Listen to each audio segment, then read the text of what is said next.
And I know Vicki was interested in this one. I think you have the long copy I gave to you about this. I had never heard about this, but this was, it's a tragic event that happened here in town in 1888. And it was the murder of Warren Long, right here in town. And the gist of it was that on the night of April 5th, 1887, Carr, somewhat intoxicated, got into a man by the name of Vizard. Vizard is a name that's been... That's my relation. Yeah. He got in a little bit of a row with him, and after some words, he left and went to the office in which he slept for a shotgun.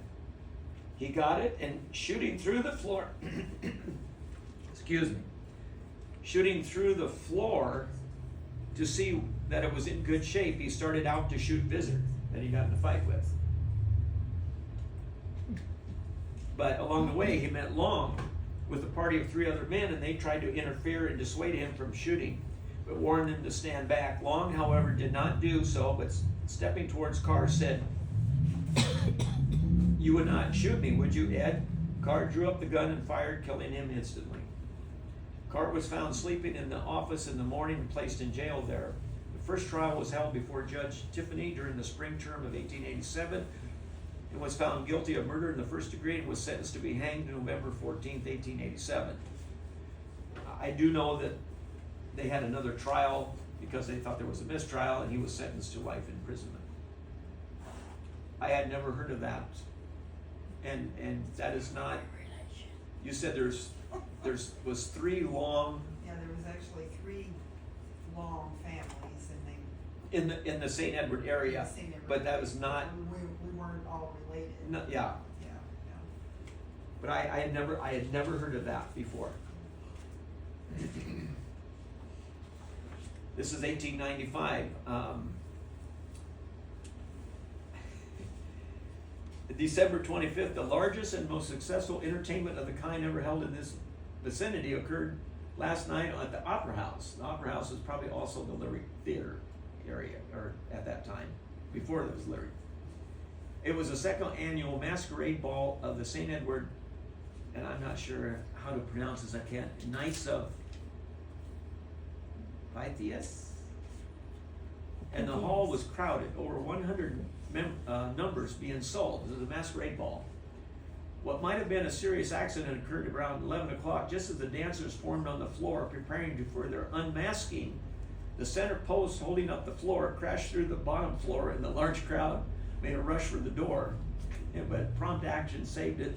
The hall was cleared, a new post put in, and the dancing was again continued until early hours. That's a good one. That might have been the old IUF building that was south of Wertz's, because there was a lot of activities that happened. Yeah, 2-story. This one is 1896. April 22nd is Arbor Day. Quite a number of the trees in the St. Edward Park have died. Let us make Arbor Day a holiday indeed, and go out and replant the trees in the park. And then it goes on to say, let the work be done so that in later years our children can rise up and call us blessed. St. Edward Mill, I'm not sure exactly. I didn't get into the wood. It's just I didn't get into the mill part of it. The other thing that I found out in researching a lot of this stuff, from 1870 to 1900, the 30 years in there, you may have had a newspaper in these towns, but a lot of the news came from not in your area. It was from around the country, around the world, and once in a while you would find a little bit about your hometown. But most of the newspapers was just ads advertising the businesses. There was very little actually news articles in them. And sometimes I had to go into the greater area, like once in a while I'd find news articles about St. Ed in Albion, and then Columbus sometimes was better because they were settled a little bit earlier, and sometimes even Genoa, you would have articles, or Fullerton, they would have articles about St. Ed just because it was filler for their newspaper. But you may find an article about St. Edward in their newspapers, but not here, and vice versa. So sometimes I had to go to the Columbus newspapers to find, but the good thing about South Bend, Indiana, it was settled in the 1830s or 40s by the Collier, or platted. So they had a newspaper long before, and that's why once I got onto St. Joseph County News, I could find all these articles. The flour mill was actually owned by somebody in Elkhorn, and Glenn Blackburn worked there, and then they took him away from here to Elkhorn to work the mill there, and then this one was closed. Well, and the other thing we were in Neely one time, and I didn't bring it with me today, but the mill here in St. Ed and the mill in Grand Island, the mill in North Loop and Neely, and there might have been one other. They kind of got, I don't know if they were owned by at one time. Well, anyway, those 4 or 5 mills were part of the group that eventually was ConAgra. It was original mills. They kind of worked together on that, and I found some articles. They actually became ConAgra later on. So now we're up to I don't know, early 1900s, and if you go out and look on the brick building at the senior center, which used to be Smith Hardware, and you look up to the top and it says Geo Rich. Well, Geo Rich, I found out, built a lot of buildings in this town, a lot of brick buildings. He also had a hardware business. Now, I don't know if it was in that store that has his name on it, but I imagine it probably was. And it became later on Smith Hardware. He built the house next to us. Yeah. Because he was my grandpa's cousin. So it must have been great at building things, because I don't know what year it was, but this was this come from Washington, D.C., because he bid on some work in Nance County at the Indian Reservation. And it says, bids were opened at the Indian office for the construction of a new school building and the frame hospital at Genoa. And then it lists the bidders, and one of them was George P. Rich of St. Edwards, Nebraska. $34,250 for the school, and the hospital is $6,668. Now the other one, and I sure didn't expect this. So one day, if you look out that window and you look across the street over there, at the top, at the very top there's a name up there that I had probably been by that thousands of times in my lifetime. I never noticed it. And it's got the name of Cahill up there. I never noticed it. And that is known as the Cahill Block. And he was a member of one of St. Ed's pioneer families, and came here this is a reprint from later on, 36 years ago. He was formerly in business in the Cahill Block, which he built. The building now occupied by the Lyric Theater. And it says another article, the new brick store buildings of G.H. McClintock and P.F. Cahill were opened this week and soon be ready for occupancy. Mr. McClintock has the largest plate glass in town and will make a fine display window. And then it also says permits were granted to P.F. Cahill and G.H. McClintock to erect brick store buildings. And then it talks about the additions and the different. The Lyric Theater though was right here. Yeah. Where we're sitting now. Yeah. So Yeah. he must have built But up did there. it move? I don't think so. I think it was Knudsen Drugstore that was on one side and it moved to the other. Canusa's was on the south, moved to the north. Yeah. So also, the time of around 1900, the 1910s, late 90s, and for about 10 or 15 years in there, this would be a pretty exciting time. We get excited when one new building goes up in town or one new house. Can you imagine being here in this town and there'd be 1 or 2 or 3 new businesses or more every year, new houses? It would just been flourishing. And you know, at first when the settlers first came here, they had to go to Columbus and get their supplies. And they'd bring it to St. Net. And a lot of times it took them a day or more to do that. And so if we wanted anything, we had to go to Columbus. So then, after we flourished and became a really nice town, then we didn't have to go to Columbus. Things kind of retro back. If you want neat things now, you gotta go back to Columbus to get it, maybe. Yeah. So sometimes it doesn't change. So in the early 1900s, and these are just kind of random clips, P.D. Smith has purchased the lots occupied by the Squire Corral and Barn and will erect an elevator. The contract was to let an Omaha firm build it. And then also, the brick is on the ground for the new bank building being put up by P.D. Smith. The building is going to be 22 by 50, 15 foot high. And then P. Simpson started up his brickyard Thursday with a large force of men at work. What year was that? And that was right around 1900, 1902. I didn't have the dates on that one. Well, you know where the brickyard was. Yes, yeah, it was right west of town. So this is from January of 1902. It was a big article that says our improvements. This is like tooting your own horn about things. And it says, greater during the year of 1901 than ever before in the history of St. Edward. Prospects for 1902 in the way of improvements, new buildings booming. Some time ago we made the assertion that St. Ed had made a gain in improvements of over 200,000 in the past 3 years.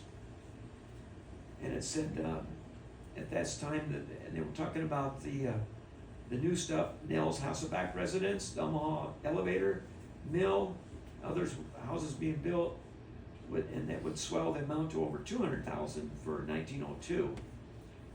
And then building improvements now contemplated to be built in the near future of the St. Edward elevator, which will cost $4,000. The electric light company expect to put in at least $2,000 more improvements, including another gasoline engine, the same size as the one used, which will be able to run the lights without the assistance of the mill, which I don't understand. So this is a list. They went to the assessor and they got all the list of improvements. So you can look down, if you wanted to look at that, you can.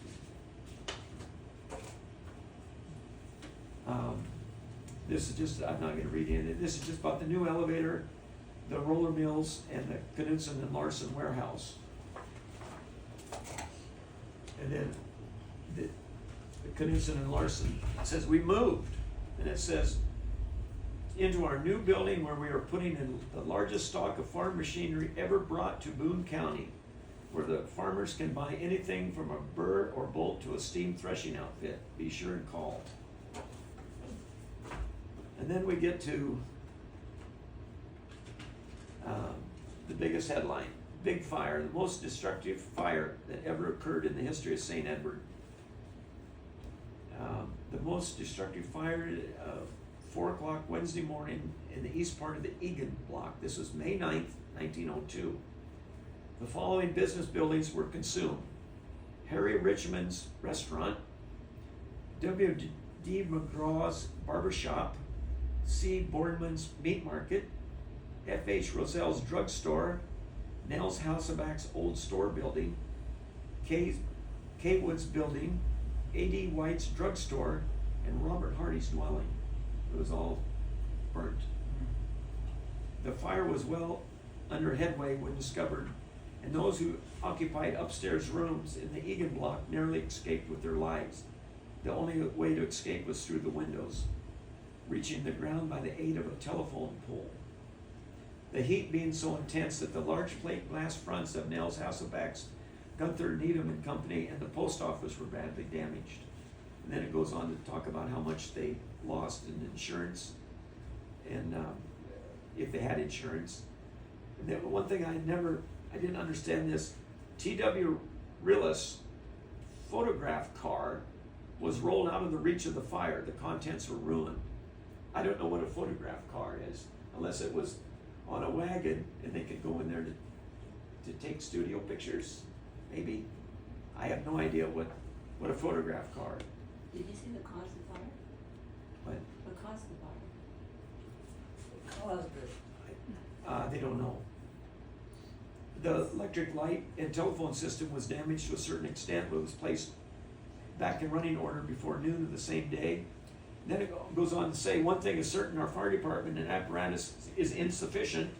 And now would be a good time to reorganize the company and take active steps toward putting in a waterworks system. It will soon pay for itself if the town would have to be bonded for $20,000. So Francis, where were those buildings? On the north side. Where was it? Where Stock's building is now. There's pictures of it. Someday I'm gonna get some more pictures enlarged, Tassaback Nelson though was right across the street here, but the The fire first is up store. there. but that was the first store in this block, like Yeah. by the community building. This one is about the Union Pacific Railroad, 1903. And just some person wrote into the editor and says, you want to reach California without suffering any of the inconvenience of winter travel, be sure that your ticket reads the Union Pacific. And it only runs trains from Omaha, and three times a day going to California. And it says Cedar agent T.B. Wood, St. Edward.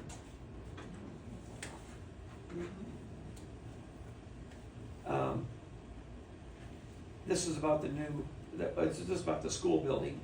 Special meeting authorized to plan the building of a new building. This is July 1st, 1904, in the St. Edward Sun. They already had the building, but they wanted to add on to it. Because this picture, it didn't have some of that. It wasn't as big. So they wanted to add on to it, and they just was encouraging. It was one of their school board meetings. But it went on to say that Judd Wilson was allowed $10 for taking the school census. He found 272 children of school age in the district, 144 boys and 128 girls. That was in 1902, so that would be 270 kids in 1902. Then it goes on to say a general discussion was then had regarding building an addition the same size as the present main building and putting in a heating plant. And it was thought to be that $8,000 would be sufficient. 1905, it was about getting telephone lines. And it says this gentleman, he has, that was putting them in, he has secured enough for 4 party lines in the country of 10 farmers on each line. There are now 7 lines out from St. Ed. And this is the list of them. Why don't you read a few of the names? Yeah.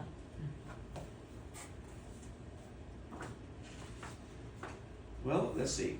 Southeast of town, we had Westbrook, Fulmer, Peterson, Weldon, Ellis, Price, Lingle, Corcoran. I don't know if that's Corcoran for sure. 2 lines northwest of town, Buck, Dodds, Marshall, Olson, Falk, Soderberg, Devine, Farnsworth, or Cruz. Berlin, McCall, Green, Larson, Welsh, Buck, Hanson, Doty, Sisson, Waite, Bucktoe. West of town, Wright, Wood, Clausen, Reynoldson, Martin, Brainerd Ranch, Mike Cavey, and W.H. Smith.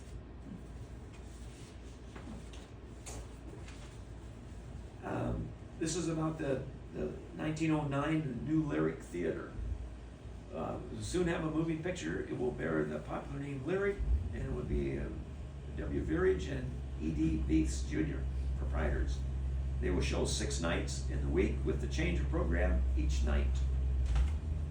Noni always told how she had to work at the theater, and that she didn't like to do that. She wasn't happy with having to work at her dad's theater.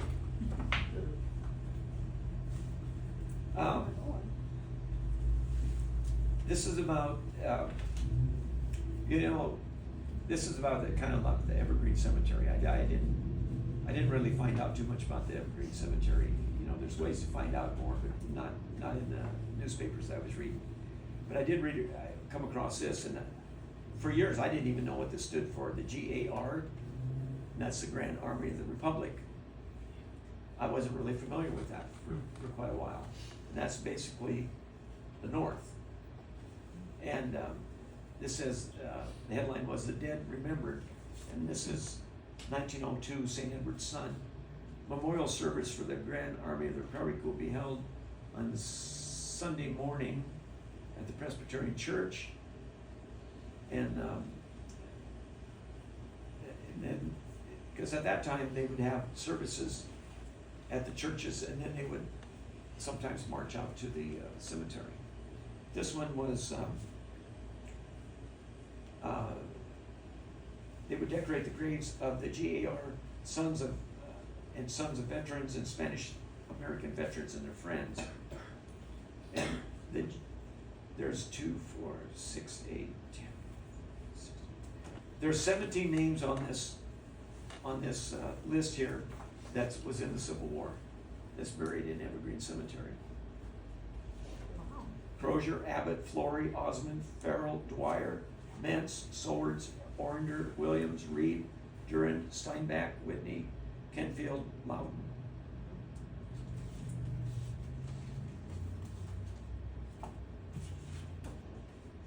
And well, this is along the same lines here. And this one is about William Park. I just never run across that name before. Is the only soldier in this vicinity who was in the Battle of Gettysburg and is enlisted to entitled to a portion of the appropriation made by the last session of the Nebraska legislature to send the Nebraska veterans back to the grand encampment to be held on the battlefield on the anniversary of the most bloody battle of the Civil War. Well, the St. Ed wanted to help him out, and they were raising money to send him back. That was 1913. So I'm not sure that he's buried out there, but William Park was the only one was in Gettysburg that was in this area. Although there was 32 veterans that was in the Civil War, I think is buried out there. And I'm not going that far because I'm about done. But the last Civil War veteran is, I forget his first name, Vanderhoof. And as you drive in on the west entrance, and it's just a few stones in, it's very prominent, and that's him. And there's a story that goes along with that. It's kind of one of those stories where the last man, a last swig of whiskey or in a bottle or something like that, they had a flag from the Civil War, and they kept it, and they passing it down. Sarah. And he was the last surviving member of the Civil War in this area, and he had the Civil War flag. And I'm not so they say they passed it on to somebody, and it was kind of like the Legion post or something like that. And at that time, they passed it on to a Leitner. And so Jim has told me many times that he had this flag that nobody wanted. He couldn't find a place for it. And after I read that story, and it was like they were passing this flag down, and then it dawned on me, I'll bet that's the flag that his family might have. So that was pretty interesting. I'm not sure exactly when they got lights in this town, but there's this big article about they strung wires along Beaver Street before their celebration for 2 blocks and hung about 12 or 15 electric bulbs to the block along these wires. In the evening, Beaver Street presented an entirely different appearance.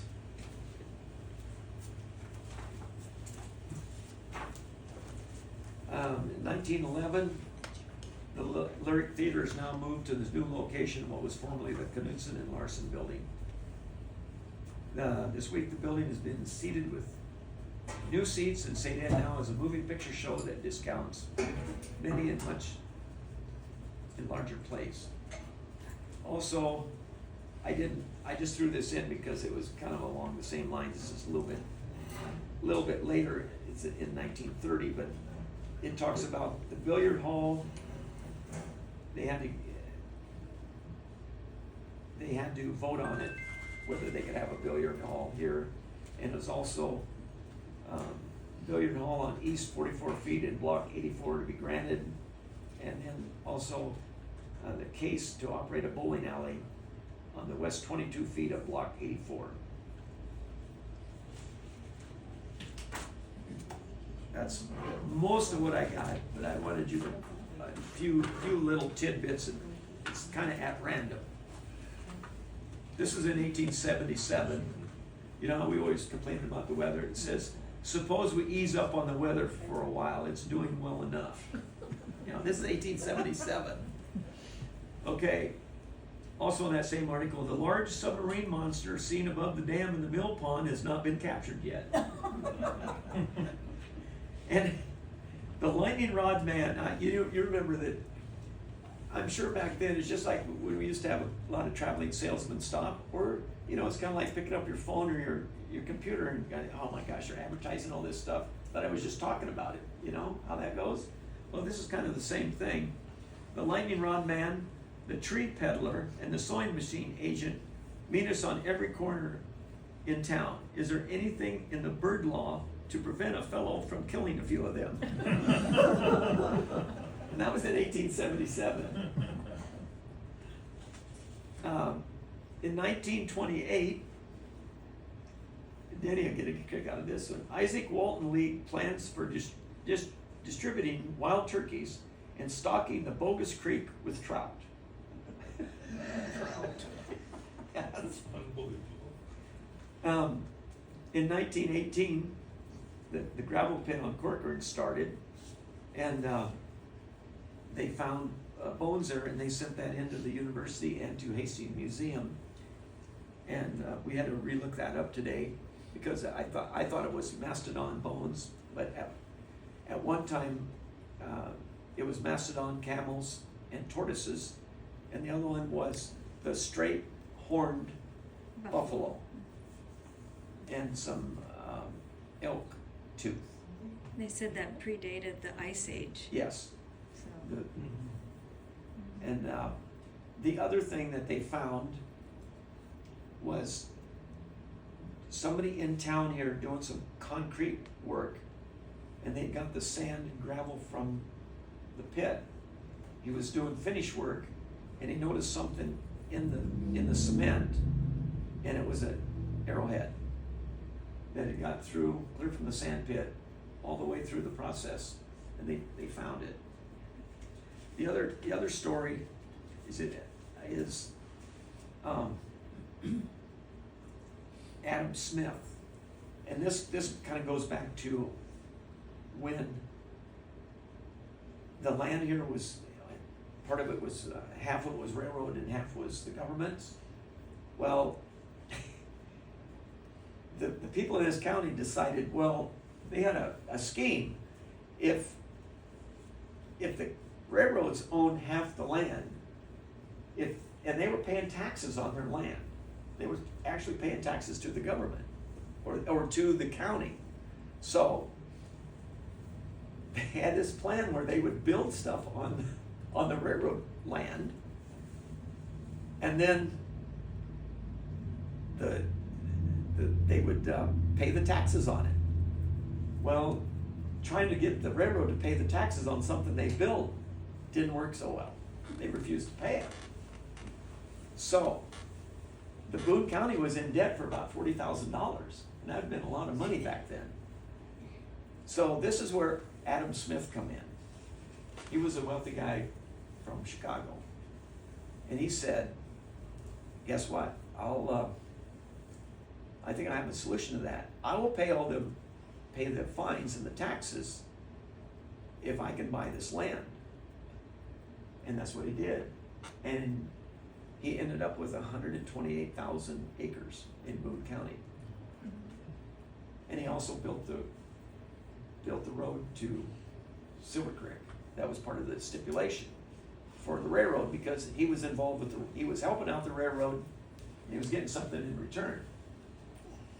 So that was pretty interesting to me, that these people thought they were gonna pull something and get something for nothing, and they ended up backfiring, and then the Smith and the family got a lot of this acreage that they owned. Adam Smith is where in the lineage of P.D. Smith? I think he's the dad of Petey, I think.